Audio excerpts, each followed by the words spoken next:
like to highlight the triangle part.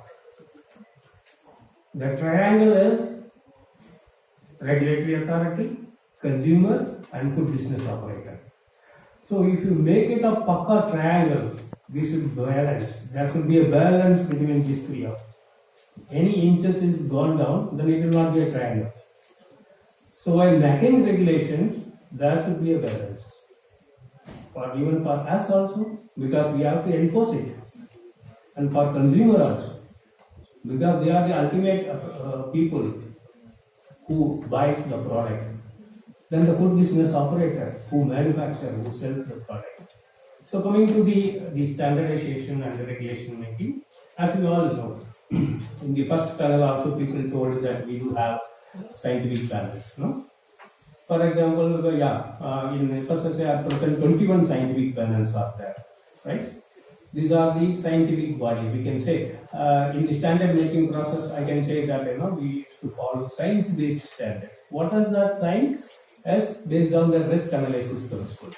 Risk analysis is risk assessment, risk management, and risk communications. So risk assessment bodies are our scientific panels. 21 scientific panels. That too, there are commodity standards committees are there. For example, in rice, for making standard for rice. I will take the example of basmati rice. For example, to take a standard for basmati rice, there is a panel on cereals and cereal products. How it comes? One fine morning, it is like one fine morning, FSSA thinks today I will make this standard. No. There should be a trigger, there should be a demand in the country on the product, how it is. For example, if you go to Codex standard, if India proposes a standard on basmati rice, for example, going to propose, I cannot just propose it. I have to give a data, export data, import data. How without standards, how this export import are being affected. All those data, there are set of criteria is there. That we have to mention it. Then particular committee approve, then they will consider for the standards. Like that only. There is a trigger, maybe from a consumer, maybe from the food business operator. Because of the trade, they may come, we do not have any standards, we are struggling in the trade. To authentify our product, there should be a standard. So this trigger should be coming from any part of this, even from consumer also. We are being cheated in the market in the name of basmati. So there is no standards. So this is the trigger. So once the trigger has come, then it will comes to the particular division, science and standards, the secretariat which is looking after the panels. Then the panel put up the trigger. That trigger always will be supported by the data, productions, trade data, all those things. That all the data will be submitted to the scientific panel. For example, in case of basmati, that is forwarded to the scientific panel on cereals and cereal products. Okay. So there will be some 9 scientific panel members. Here it was 11 members were there. So they used to collect the data. And before fixing the standards, they would be, sometimes occurrence data, sometimes analytical data, and the scientific panel also look into the other international standards. Internationally, is there any standards? And is there any standards in BAS, EAC, like that they used to search it. Then before fixing, quality parameter we used to do. Based on the availability of the other standards in the other regulatory body, and we can take it. In case of safety parameters, that we need data, occurrence data, then data analytical, data exposure, all those things considered. Then once thereafter all these things are called, this is risk analysis. That is main part. The first part is risk assessment. It's being done by our scientific panel and scientific committee. One scientific committee is there in FSSA. This scientific committee consists of chairpersons of all the scientific panel, 21 scientific panel, 21 people plus 6 independent members. They are independent experts. So 27 members will be the scientific committee people. So which are the standards or any regulation which are passed by the scientific panel will be approved and recommended by the scientific committee. So this scientific panel after 2 or 3 meetings, they will finalize the standards. Draft standards. It is called the draft standards.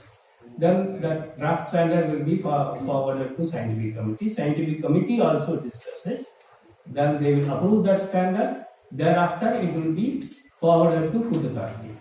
So we do have 22 members from board, food authority board. And that food authority also used to meet once in 4 months, and there are timings. Nowadays scientific panel are need based. The panel is frequently meeting on need based. So the food authority finally approves that standard, that is adoption of the standards. For example, the draft standards of basmati which was adopted and approved by the food authority meeting. In food authority meeting, what is that?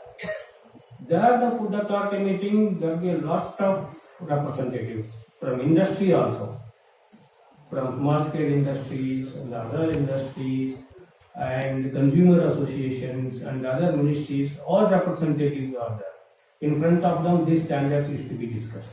Once the food authority approved the draft standard, then it will be forwarded to our administrative ministry, which is Ministry of Health and Family Welfare, for approving it by our Honorable HFM, Honorable Union Minister. Once he signed and approved that draft notification, he has to sign. Approve that draft notification. Before sending it to the approval, always we used to make bilingual. In our in our country, all these regulatory authorities, standard making bodies used to notify it in the Gazette of India. In the Gazette of India, it is a requirement you should notify it bilingual. Hindi, first Hindi will be there, then English. So that and all we used to do translation of the thing. Once approved by our Honorable HFM, then it will be draft notified in the Gazette of India for seeking comments and suggestions from all the stakeholders, including consumers, giving 60 days time. This is called transparency. How it is being practiced? You might have now aware that there is WTO SPS TBT. We are also member signatory of WTO SPS. So we have to follow the agreement. What are all the agreement in the WTO SPS? The WTO SPS TBT says there is one article called transparency. Each and every country, has to notify to the WTO before coming into the final notification. So there we have to give 60 days time. The same thing you have to also follow in the domestic. So we used to give 60 days time period for suggestions and comments. So once the comments are received, then all the comments will be forwarded to the scientific panel, and the scientific panel discuss each and every comment from each and every stakeholders, and they take decisions. If required, sometimes we used to give hearing from the food business operator also. They will come and present why do we need, because they might have given us some comment on the draft standard. Some parameters, these parameters are very stringent, so we cannot trade it. So we invite them to that panel to hear them what is the difficulty. So thereafter, once the comments are finalized, based on the decision taken in each comments, then the scientific panel will finalize the draft notification, that is final draft notification. Thereafter, it will be the same procedure. It will recommend to scientific committee and food authority.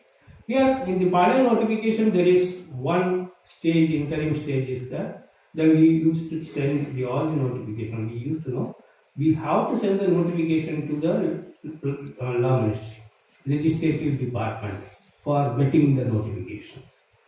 They will see as per the constitution whether this requirement are okay, how it is, whether it is possible, all those things. They will not change any scientific content. They will see the languages and how it speaks. So once it is vetted, then again the Hindi translation. Then lastly, once our Honorable Minister approves this notification, then we put it into the Gazette of India, final notification.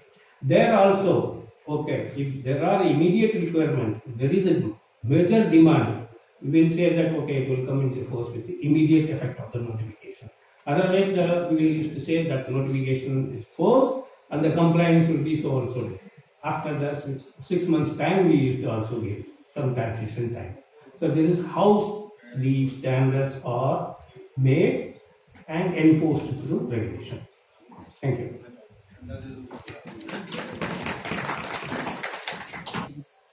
Because like you said, regulations are based on the standards, and standard setting also goes through a very stringent scientific process. So that means that person, that consumer, can absolutely rest assured that what they're buying is the real thing, because it has the licensing, everything from FSSAI, and therefore it is, in a manner of speaking, safer to buy a packaged products with all the label, with all the ingredients listed out there, rather than buying something from the loose market, even from a food safety perspective. So, because these regulations, like you said, they, I'm sure, also apply to the other market, which is not a packaged industry. But sometimes the guarantee of that is something that nobody can really guarantee, in a manner of speaking, isn't it? That because there could be adulteration, there could be blending, there could be changes, and because it is open, and even if there cannot be any, obviously, any FSSAI stamp on it, or the regulatory system does apply there, but it sometimes is not visible. So buying something in a package with everything listed is a safer bet, and also the consumer seems to be getting what they know what they're getting. They know whatever is there is listed on that package.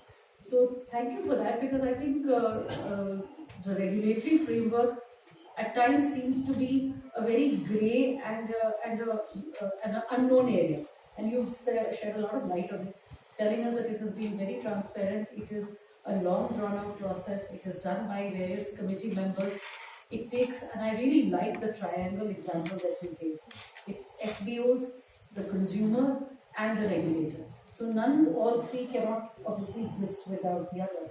So coming to the food business operator angle, if my next question, I would also like to ask you, Mr. Kaur, because you have been running this association for the rice exporters for a long time, and obviously food business operators is something that you know very well. Would you say that these regulations come as an easy step for most people, for most food business operators, or are there gaps in enforcing them?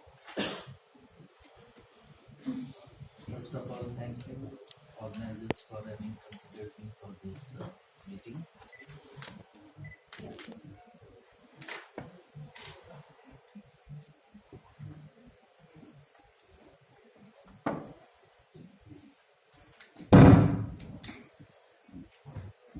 Yes, to answer your question, all FPOs, since this is now implemented from 1st of August only, there are going to be teething problems will start emerging during the course of implementation and enforcement both. I think everything is not even lined up for the moment to fully enforce it, and because once it is done, over a period of time, we will keep coming to know of what problems different food business operators and other value chain operators would be facing at various stages of implementation. And then, of course, FSSAI will also gain experience in enforcement aspects. Once that is done, collated, and then, if there are any amendments required anywhere, I'm sure FSSAI will also have its own procedural system to carry out those amendments and improve the whole system. And that's how it will go on. But I think this is only the inception stage of this document. It will take some time for everybody to know how it goes. So, sir, do you envisage any issues? Do you envisage any issues in implementing this thing? Because this very clearly seems that it is very progressive as far as the industry is concerned, and as far as the consumer is also concerned. So, what measures do you think you as an industry would be taking to make sure that this enforcement is in place? Yes, first of all, we have to understand the value chain system. And value chain starts from the farmer and ends up at the consumer level, end consumer level. And there are a host of people involved in the whole process, from farmer to mandis, then there are mandi operators, there are processors, there are salespeople, there are laboratory people, marketing people, and exporters, and then certification agencies. They're all involved in the whole process till it comes to the end consumer. So everybody has to be educated in the first place. As I said, it's very inception stage. So everybody has to be educated why this has been implemented, what are the implications, what was the need, and what they have to do. And it has to be education at every step of the value chain. And that's, I think, this program is first of its kind in that direction. We are heading towards that, and I'm sure Mithil Sir has plans further. And all stakeholders will have to be properly educated. Mr. Karthikeyan has explained that how this regulation has come. Lot of things have gone into that. But now is the implementation stage, and there is another set of people who are now involved. First set of people were different. Now the implementation set of people is extremely different, and there are a large number of those people involved. They're not in small numbers. Everybody has to be educated, starting from the farmer to, as I said, the complete value chain has to be addressed. They have to be educated about this regulation, and things keep improving. Everything can be improved for better. Everything is not perfect in the first stage itself. Yes.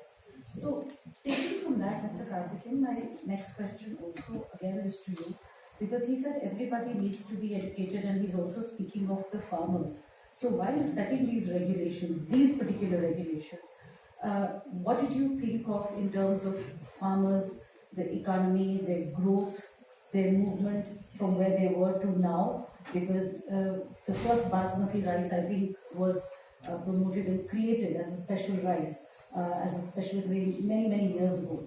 So where do you think the farmers fit into this entire thing when FSSAI sets up these regulations?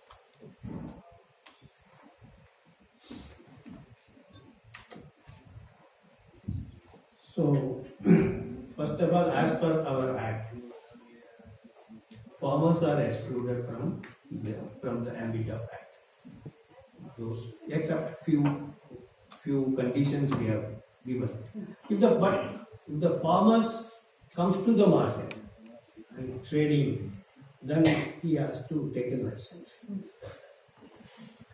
So our standards, basically we are setting the standards that is mostly on the process, manufacture, except few primary products. As he rightly said, that is the inception. In the first stage itself, we cannot do all perfectness. Then, as mentioned by Narmata, it is a continuous process based on the update, maybe based on the processing, based on the innovation, new technology. Now we have come up with the standard final regulation. This is not the final one.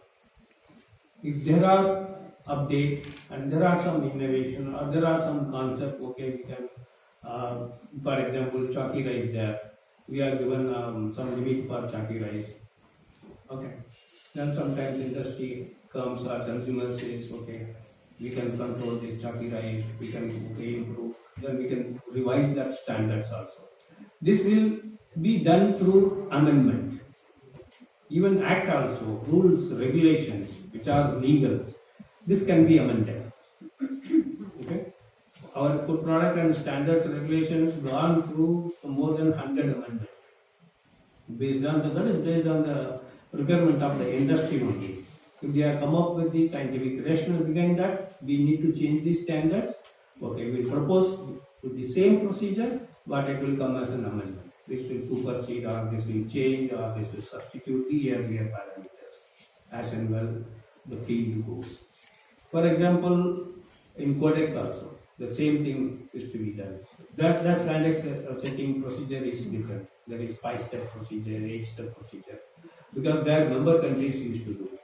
So by utilizing this opportunity, I would like to share or request from you people, as from the food business operator, as basmati rice being given most important value product. If we think that we can also propose the standard of basmati rice imported, but I need all the data on those things. Can we do that? I think that question should definitely be put to Mr. Mittal here. Yeah, to address international trade implications. International? Trade. To trade implication, because Codex is the international standard for food safety. So India may propose, because major producer of basmati rice, India is major producer, we can propose a standards in Codex as international standards. For that we have to work for that. Actually, that's a very interesting area that you brought up, and Mr. Mittal, I'd like to ask you, in fact, open this discussion up, because I have worked in FSSAI for a while, and I do know that while the intent is very clear, that data collection is a very major issue even for the government. And one does think that yes, they will have access to every kind of data. However, that is still a very big task, especially looking at the kind of country that we live in. The size, the length, the breadth, the geographical conditions, the climatic conditions, just about everything changes every 10-20 kilometers. So keeping all of these things in mind, and use, especially since India Gate is one of the leading brands in India, and you have a huge production and dealers, what sort of collaborative work would you like to propose or do along with the government, especially in the data collection, where they want to take basmati or other standards right up to the international levels? Mr. Let me explain you that we have a body called ABIDA, and that body is there. We have taken basmati rice in 1994 when we had a case of taxonomy in America, and to fight that case taxonomy, we involved ABIDA because we wanted government help. There the Americans tried to patent basmati rice, and we finally succeeded. And we were the first body in whole India to get GI for basmati rice. Thereafter, we got the second GI for Darjeeling tea, because more Darjeeling tea was going from Sri Lanka and Kenya than India. So we got the second GI tag for. Now the story starts from ABIDA. ABIDA must be having 40 or 50 different products. But basmati